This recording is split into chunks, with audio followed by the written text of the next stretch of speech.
2024-এর আন্দোলনে ইসলামী ছাত্র শিবির গুরুত্বপূর্ণ সহযোদ্ধা ছিল বলে মন্তব্য করেছে জাতীয় নাগরিক কমিটির মুখ্য সংগঠক ও জুলাই শহীদ স্মৃতি ফাউন্ডেশনের সাধারণ সম্পাদক সার্জিস আলম। তিনি বলেন, শিবির এই আন্দোলনে প্রত্যক্ষ ও পরোক্ষভাবে সম্পৃক্ত ছিল। 31শে ডিসেম্বর ছাত্র শিবিরের কেন্দ্রীয় সদস্য সম্মেলন 2024-এ উপস্থিত হয়ে বিশেষ অতিথির বক্তব্যে তিনি এসব কথা বলেন। বৈষম্য বিরোধী ছাত্র আন্দোলনের অন্যতম এই সমন্বয়ক শ্রোতাদের উদ্দেশ্যে বলেন, 24-এর আন্দোলনে আমার সামনে থাকা সহযোদ্ধাদের বিপ্লবী সালাম।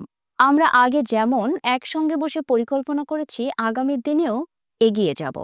তিনি বলেন, শেখ হাসিনার মতো যারাই ফ্যাসিবাদ হিসেবে আমাদের দেশে প্রতিবন্ধকতা হয়ে উঠবে, তাদেরকেই একসঙ্গে প্রতিহত করব।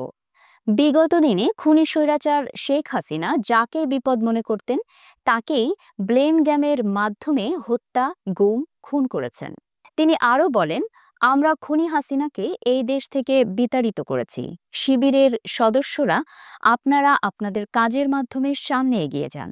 দেশের যে কোনো ইস্যুতে ব্যক্তি, গোষ্ঠী ও দলের আগে দেশের মানুষকে নিয়ে ভাবার জন্য ছাত্র শিবিরকে আহ্বান জানান সার্জিস আলম।